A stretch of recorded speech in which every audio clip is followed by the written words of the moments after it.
आज की क्लास में हम लोग डिस्कशन करने वाले हैं कुछ इंपॉर्टेंट पॉइंट्स पे। जैसा कि आपको मैंने बताया था, आपका चल रहा था आपका एपिथेलियम टिश्यू और एपिथेलियम टिश्यू आपका कंप्लीट हो गया था। तो आज हम लोग बात करेंगे कनेक्टिव टिश्यू के बारे में। क्या होता है कनेक्टिव टिश्यू, किसे कहते हैं कनेक्टिव टिश्यू,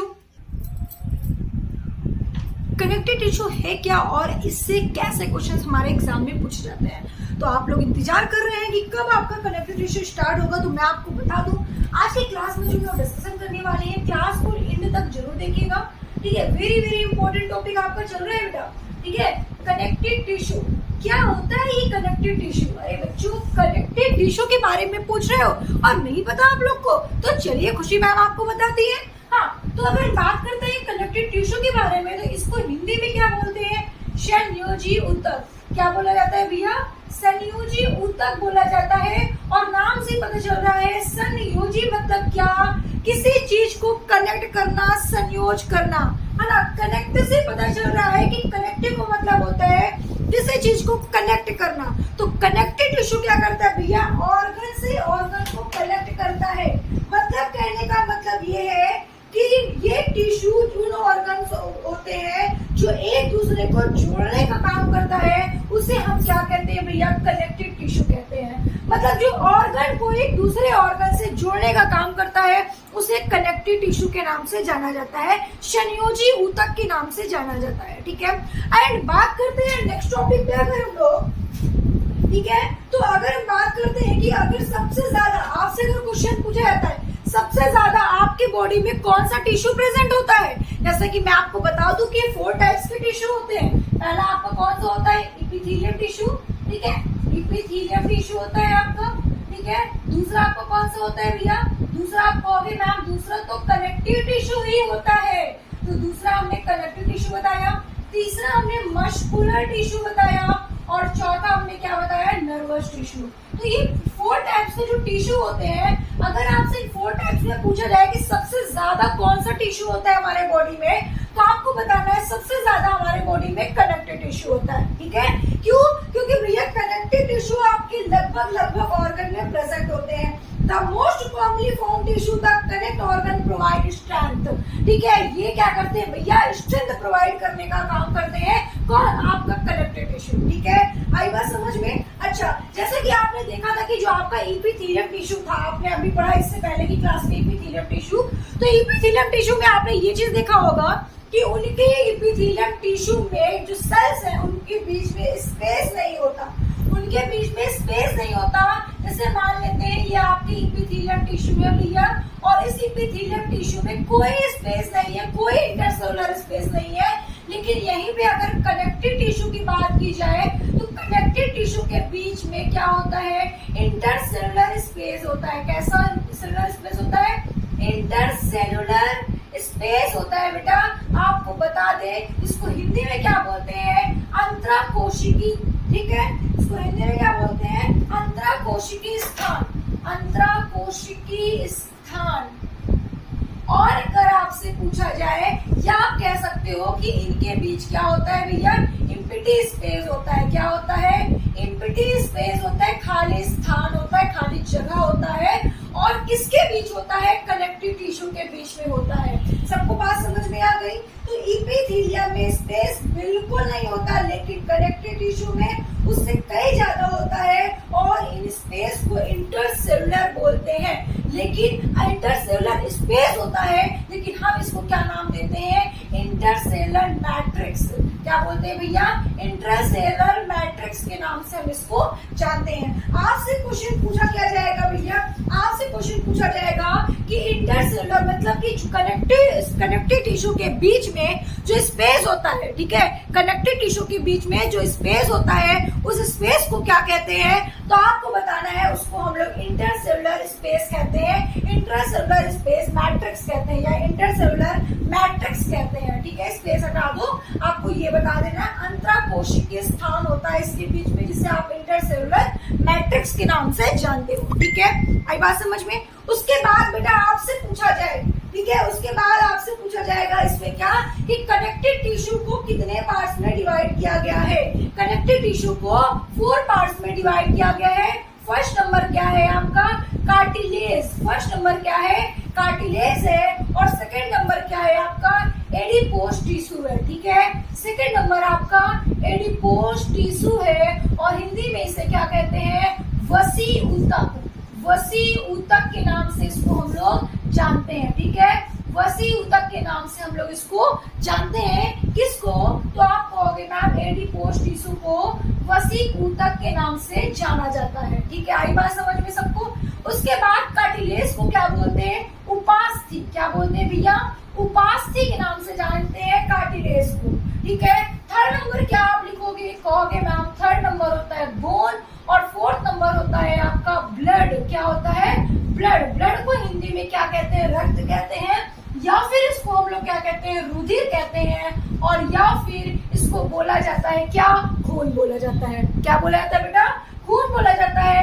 और बोन्स को क्या कहते हैं, तो बोन्स को भैया कहते हैं हड्डी। क्या कहते हैं, हड्डी कहते हैं। तो कनेक्टिव टिश्यू को 4 पार्ट में डिवाइड किया गया है, कार्टिलेज, एडिपोज टिश्यू, बोन्स और ब्लड, ठीक है। तो हम लोग एक एक करके पढ़ेंगे। तो सबसे पहले आपको जो पढ़ना है वो क्या पढ़ना है भैया, तो आपको पढ़ना है सबसे पहले कार्टिलेज, ठीक है।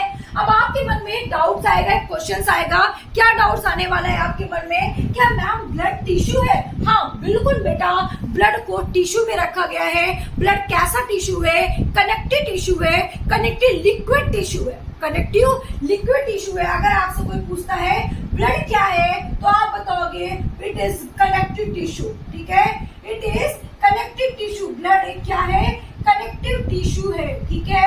और कैसा टिश्यू है, तो आप कहोगे कि मैम लिक्विड टिश्यू है, ठीक है। कैसा टिश्यू है, तो blood is a liquid tissue, ठीक है। कैसा बताओगे भैया, blood is a liquid connective tissue, लिख दो यहाँ पे, ठीक है। Blood is a liquid connective tissue है, आई बात समझ में। उसके बाद अगर आपसे पूछा जाए कि ब्लड को टिश्यू क्यों कहा जाता है, तो भैया आपको क्या बताएं कि ब्लड को टिश्यू क्यों कहा जाता है। आपको क्या बताएं कि ब्लड को टिश्यू क्या कहा जाता है। शुरू से पढ़ाते आए हैं आपको, हम क्या पढ़ाते आए हैं कि आपके सेल से क्या बनता है, टिश्यू बनता है। सेल से क्या बनता है, टिश्यू बनता है। आपने ही तो बताया है, आपने ही तो बताया है कि जब मैम सेल का डिवीजन होता है तो 2 सेल का फॉर्मेशन होता है, फिर से उस सेल का डिवीजन हुआ, फिर से 2 सेल का फॉर्मेशन हुआ, और इस तरह मैम कई सारे सेल्स मिलकर बन गए क्या, टिश्यू। क्या मिलकर बन गए, टिश्यू। तो हमने क्या बोला मैम, ग्रुप ऑफ सेल्स।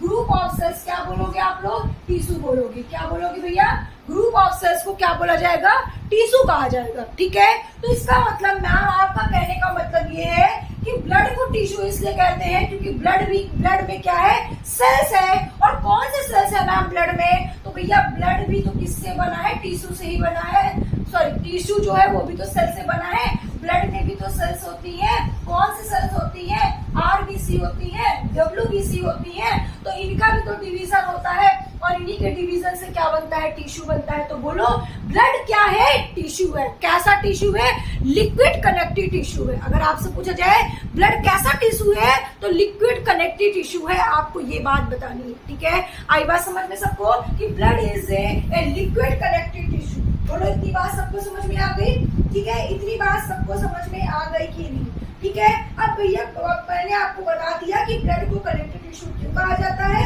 क्योंकि सारे ऑर्गन में घूमता रहता है ब्लड आपका, और ऑर्गन से दूसरे ऑर्गन तक जुड़ा रहता है, इसलिए इसे हम लोग क्या बोलते हैं, इसलिए इसे हम लोग बोलते हैं क्या, कनेक्टिव टिश्यू बोलते हैं, ठीक है। अब हम लोग जो नेक्स्ट टॉपिक पढ़ेंगे वो क्या पढ़ेंगे, कार्टिलेज के बारे में पढ़ेंगे। क्या होता है कार्टिलेज, इसके बारे में हम लोग डिस्कशन करेंगे।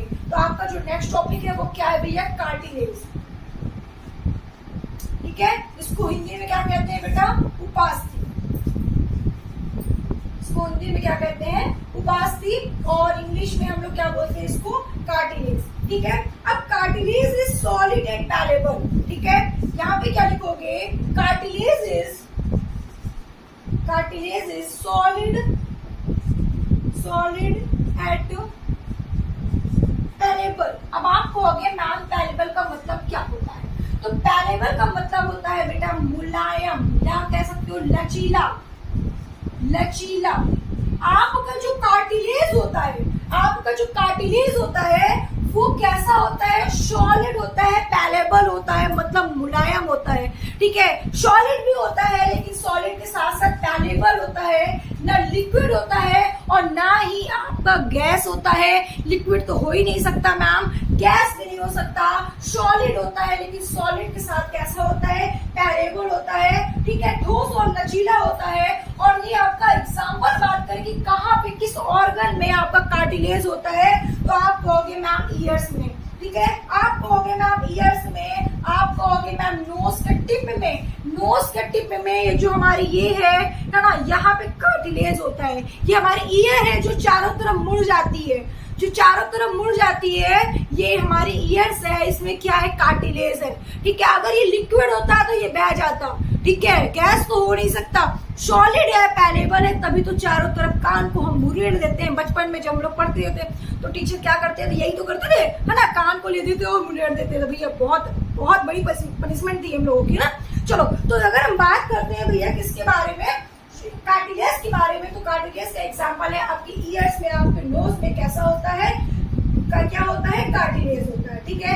और कार्टिलेज के अंदर जो सेल्स होती है, ठीक है, ये जो कार्टिलेज है इसके अंदर एक सेल्स होती है, और इस सेल्स का क्या नाम होता है, तो आपको बताना है क्रोडोसाइट्स नाम होता है, ठीक है। इस सेल्स को क्या बोलते हैं भैया, इस सेल्स को हम लोग बोलते हैं क्या, क्रोडोसाइट्स बोलते हैं। क्या बोलते हैं, तो आप कहोगे मैम इसको क्रोडोसाइट्स, हाँ ठीक है, क्रोडोसाइट्स बोलते हैं, ठीक है। तो क्या स्पेलिंग लिखोगे, CHONODROCYTES। हिंदी में क्या लिखोगे भैया, हिंदी में भी लिख दे रहे हैं, कंफ्यूज नहीं होइएगा आप लोग। हिंदी में इसको बोलेंगे कोंड्रो, ठीक है, कोंड्रोसाइट्स, ठीक है। अगर आपसे क्वेश्चन पूछा जाए, क्या क्वेश्चन आपसे पूछा जाएगा कि आपके कार्टिलेज में कौन सी सेल्स प्रेजेंट होती है, कार्टिलेज में कौन सी सेल्स प्रेजेंट होती है, आपको बताना है कोंड्रोसाइट सेल्स प्रेजेंट होती है, ठीक है। दीज कंसिस्ट ऑफ कोंड्रोसाइट्स, ठीक है, समझ में आया आपको। आप ये मैट्रिक्स और ये करती क्या है, कोंड्रोसाइट सेल्स क्या करती है, तो भैया आपको बताना है जो कोंड्रोसाइट सेल्स होती है ये मैट्रिक्स का श्रावण करती है, द सीक्रेट मैट्रिक्स, ठीक है, द सीक्रेट मैट्रिक्स, ये मैट्रिक्स का क्या करती है, श्रावण करती है, मैट्रिक्स को सीक्रेट करती है। और बेटा मेरे प्यारे बच्चों, आपको मैं बता दूं कि हर सेल्स में, हर ऑर्गन्स में, ठीक है, हर ऑर्गन्स में सेल्स होता है, हर ऑर्गन्स में बेटा सेल्स होता है, और टिश्यू में भी सेल्स होता है, क्योंकि टिश्यू सेल से बना है, सेल से ही क्या बना है, टिश्यू बना है। तो मैंने बताया कार्टिलेज में कौन सी सेल्स होती है, तो कोंड्रोसाइट्स होती है। कौन सी सेल्स होती है बेटा, कोंड्रोसाइट्स होती है। अगर आपके सेल्स याद करने हैं कि कौन से ऑर्गन्स में कौन सा सेल्स होता है, तो आपको मैं बता दूं कि सबसे पहले आप अपने ब्रेन से आ जाओ। अगर ब्रेन की बात करते हो तो ब्रेन में कौन सा सेल्स होता है, तो आप बताओगे नर्व सेल्स, जिसको न्यूरॉन कहा जाता है। किडनी की बात करते हो तो अगर किडनी की बात करोगे तो कहोगे नाम नेफ्रॉन होता है, ठीक है, कौन सा सेल्स होता है, तो नेफ्रॉन होता है, ठीक है। अगर सेल्स की बात, नेफ्रॉन होता है, ठीक है। तो अगर हमने अभी आपको बताया कार्टिलेज में कौन सा होता है, तो आपको बताया मैंने कोंड्रोसाइट्स होता है। मैं इसकी एक अलग से वीडियो बनाऊंगी जिसमें आपको सारे सेल्स बताऊंगी कौन से ऑर्गन में कौन सा सेल्स प्रेजेंट होता है, ठीक है। आई का काम होता है देखने का, तो देखने की कौन सी सेल्स काम करती, मैं सारी चीजें बताऊंगी। तो इतनी चीजें आपको समझ में आ गई होगी, ठीक है, इतनी चीजें आपको समझ में आ गई होगी। और जो आपका कार्टिलेज होता है, कार्टिलेज के बीच में क्या होता है भैया, मैट्रिक्स होता है, ठीक है। अब देखो, अब आप कहोगे मैम ये क्या आपने बता दिया, तो मैंने बताया कि ये जो आपका कार्टिलेज होता है इनके बीच में क्या होता है, एम्प्टी स्पेस होता है, और इसी एम्प्टी स्पेस को इंटर स्पेस या इंटर मैट्रिक्स स्पेस कहते हैं, ठीक है, इंटर मैट्रिक्स, इंटरसेलुलर मैट्रिक्स भी कहते हैं। तो इनके बीच में जो स्पेस होता है, इसके अंदर इस स्पेस में क्या भरा होता है, इसी स्पेस में मैट्रिक्स भरा होता है, और इसी को हम लोग इंटरसेलुलर मैट्रिक्स के नाम से जानते हैं। आई बात सबको समझ में, ठीक है। और ये शरीर की भ्रूणी की अधिकांश उपस्थितियों गैस व्यवस्था, हाँ इसको सही कर देना, ठीक है, इतनी बात सबको समझ में आ गई। देखो पहले क्या होता है, अब बहुत ध्यान समझना। सबसे पहले क्या होता है, जब हम लोग बचपन में होते हैं, जब हम लोग छोटे होते हैं, ठीक है, तो बचपन में कितनी बोन्स होती है, तो आप कहोगे मैम 312 बोन्स होती है। तो ये 312 बोन्स होती है, तो सबसे पहले बच्चों में कार्टिलेज होता है, और जब बच्चा बड़ा हो जाता है तो वही कार्टिलेज कुछ बोन्स में कन्वर्ट हो जाते हैं, पर कुछ जो होते हैं वो बाहरी कार्टिलेज की ही होती है, ठीक है।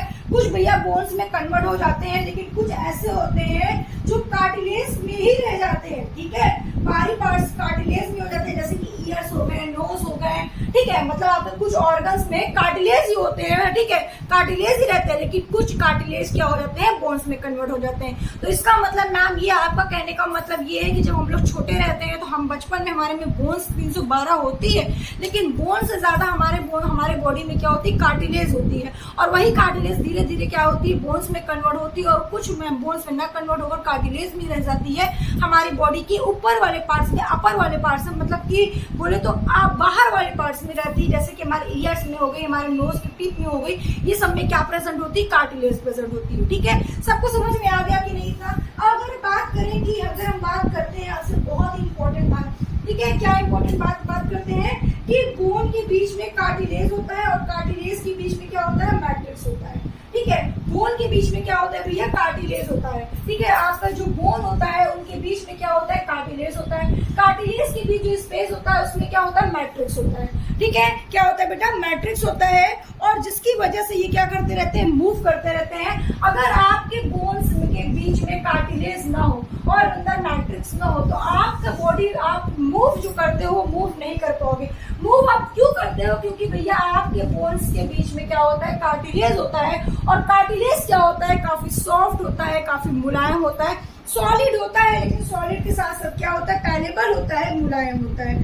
तो कार्टिलेज में अब एक चीज आपको मैं और बता दूं, एक चीज मैं आपको और बता दूं कि कार्टिलेज जो होता है, cartilage does not contain blood vessels. ठीक है, कार्टिलेज डज नॉट, ठीक है, ब्लड वेसल्स मैं यहाँ पे नोट कर दे रही हूँ, उसको नोट कर लो, बहुत इंपॉर्टेंट बात आपको मैं बता रही हूँ बेटा। Cartilage does not contain blood vessels.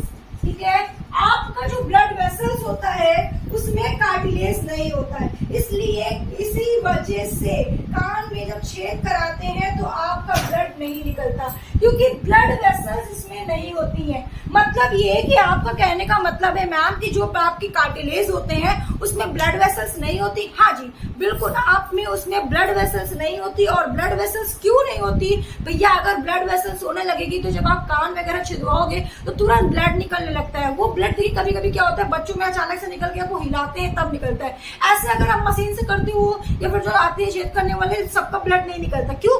क्योंकि वो काफी सॉलिड होता है, पैलेबल होता है, ठीक है, काफी ज्यादा मुलायम होता है, लचीला होता है। ठीक है, क्योंकि इसमें कार्टिलेज होती है तो इसमें कोई ब्लड वेसल्स नहीं होती। जब ब्लड वेसल्स ही नहीं होती तो ब्लड निकलने का कोई भी चांसेस नहीं है। तो cartilage does not contain blood vessels. ठीक है, अब देखिए इसीलिए हम लोग क्या बोलते हैं, कार्टिलेज को अवैस्कुलर बोलते हैं। क्या बोलते हैं भैया, अवैस्कुलर बोलते हैं। और अवैस्कुलर क्यों बोलते हैं, क्योंकि इसमें क्या होती है, ब्लड वेसल्स नहीं होती है। तो कनेक्टिव टिश्यू कैसा है, तो कनेक्टिव टिश्यू भैया अवैस्कुलर है। ठीक है, अवैस्कुलर है। ठीक है, आपको याद रखना है कि अवैस्कुलर है भैया ये, इसीलिए कि हम लोग कहते हैं इसको अवैस्कुलर, क्योंकि इसमें क्या होती है, ब्लड वेसल्स नहीं होती है। ठीक है, क्योंकि ऐसा लगा दिया, कोई बात नहीं, गलत हो गया। ठीक है, ठीक है, अब चलो, अच्छा सी यहाँ वैस्कुलर हो भैया, क्या बता रहे हो। ठीक है, ठीक है, सॉरी, हमारे कुछ ऑफलाइन वाले स्टूडेंट बैठे रहते हैं ना, इनकी चीज ध्यान देते हैं, बहुत चीज पढ़ते हैं, आप लोग भी ध्यान से पढ़ो। ठीक है, तो आपको बताना है कि इट इज अवैस्कुलर। ये अवैस्कुलर होती है क्योंकि इसमें ब्लड वेसल्स क्या होती है, नहीं होती है। ठीक है, और इसमें एक चीज आपको और याद रखना है कि इसमें नर्व भी नहीं होती है। ठीक है, मतलब भैया इसमें नर्व भी नहीं होती है, इसमें न्यूरॉन्स भी नहीं होती, नर्व भी नहीं होती है। आपको नोट कर लेना है कि आपके कार्टिलेज में नर्व नहीं होती, इसलिए इसको अन्यूरल भी बोलते हैं।